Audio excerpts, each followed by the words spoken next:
Pessoal, tudo bem?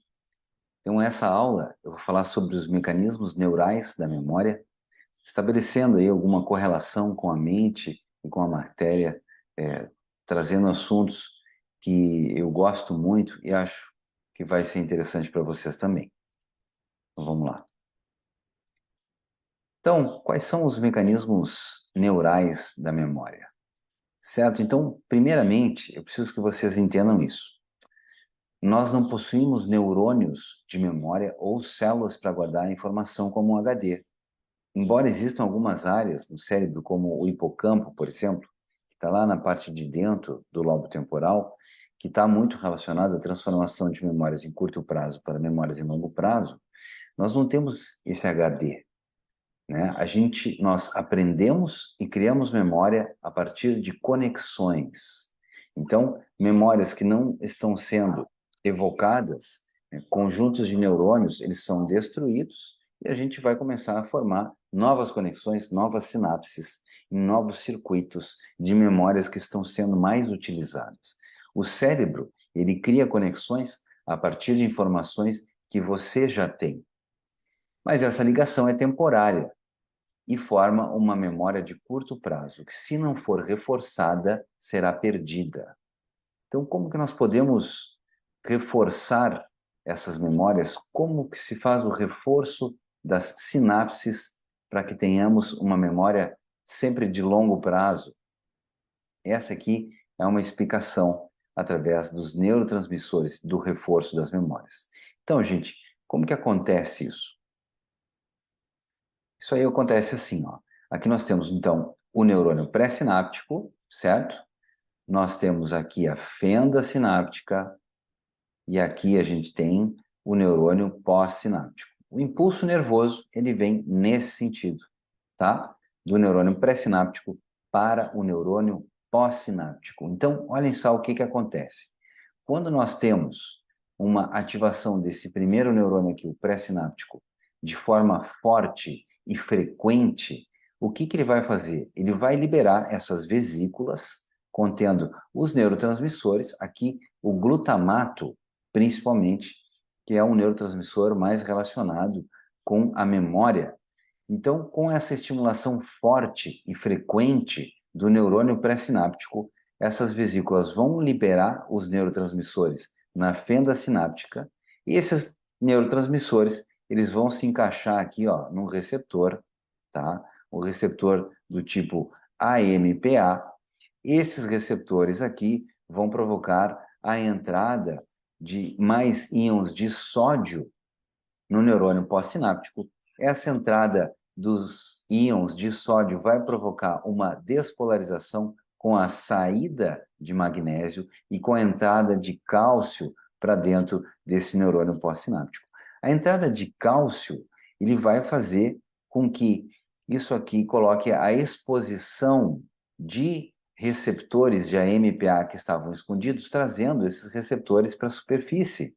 Então, esses receptores que estavam escondidos agora, eles vêm para a superfície e vai se encaixar mais moléculas de glutamato, se encaixam em mais receptores, desse modo, levando esse sinal cada vez mais forte do neurônio pré, né, traduzindo a força desse sinal também para o neurônio pós-sináptico. Então, faz uma despolarização mais forte e tem uma conexão mais forte entre os neurônios. Essa é uma forma de vocês entenderem, através dos neurotransmissores e do impulso elétrico, como que se reforçam as sinapses. Agora, o primeiro princípio da neuroplasticidade é esse: neurônios que disparam juntos se interconectam. Hebb foi um neurocientista que foi o primeiro a proferir essa frase. Neurônios que disparam juntos se interconectam. Vocês que estão iniciando o curso por aqui devem pensar o que é neuroplasticidade. A neuroplasticidade é essa habilidade que o cérebro tem de se reorganizar, de formar novas conexões sinápticas, especialmente durante o aprendizado, durante algumas experiências ou após algumas lesões, como um AVC ou um traumatismo craniano, por exemplo. Então, essa habilidade que o cérebro tem de se reorganizar, a gente chama de neuroplasticidade. E o nascimento de neurônios novos, que até um tempo atrás se achava que era impossível, nós chamamos de neurogênese, a formação de novos neurônios. Novos neurônios surgem no hipocampo, cerca de 10 mil neurônios todos os dias. Isso é chamado neurogênese. E a neuroplasticidade é simplesmente a conexão desses neurônios direcionada para áreas que estão sendo mais utilizadas. Tá certo?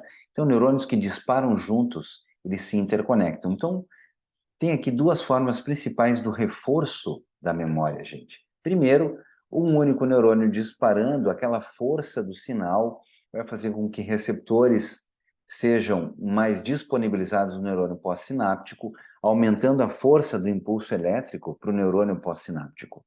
E a gente sabe que o conjunto de neurônios que dispara junto se interconecta. Então, a partir daí, nós temos o reforço, então, dessas memórias num num único conjunto ali de neurônio pré-sináptico e também no conjunto de neurônios que dispara junto, estabelecendo uma conexão maior. Aqui no gráfico vocês conseguem ver isso de forma bem clara. Aqui nós temos um impulso elétrico passando, né, do neurônio pré para o neurônio pós. À medida que esse impulso ele vai sendo reforçado e esses neurônios começam a disparar juntos, estabelece-se cada vez mais conexões entre esses neurônios, fortalecendo assim o pulso, fortalecendo aquela informação que é carregada desse neurônio para outros neurônios.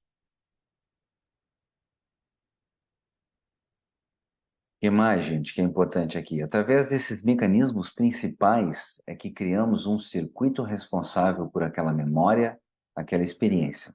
Então, quando os neurônios, num circuito neuronal, eles são estimulados repetidamente, o número de conexões sinápticas pode dobrar em apenas uma hora. Isso foi visto por Kandel em 1998, um dos neurocientistas mais proeminentes, que escreveu um dos livros textos mais conhecidos sobre neurociência. Então, em uma hora, é capaz de dobrar o número de conexões sinápticas. Isso é muito importante. Com isso, as vias neurais no cérebro que a mente optou por estimular são aquelas que crescem. Então, eu gosto de estabelecer essa relação da mente para a matéria, aonde a nossa mente, aonde o meu pensamento é direcionado, é ali que nós vamos criar novas conexões para estabelecer um circuito, para estabelecer esses neurônios disparando juntos que vão ser responsáveis pelo acesso daquela memória. Então, para onde eu direciono a minha mente é que eu vou ter a formação dessa matéria cerebral. Nessa primeira aula, nós vamos ficando por aqui. Em seguida, damos continuidade, então, com os mecanismos neurais da memória. Um abraço.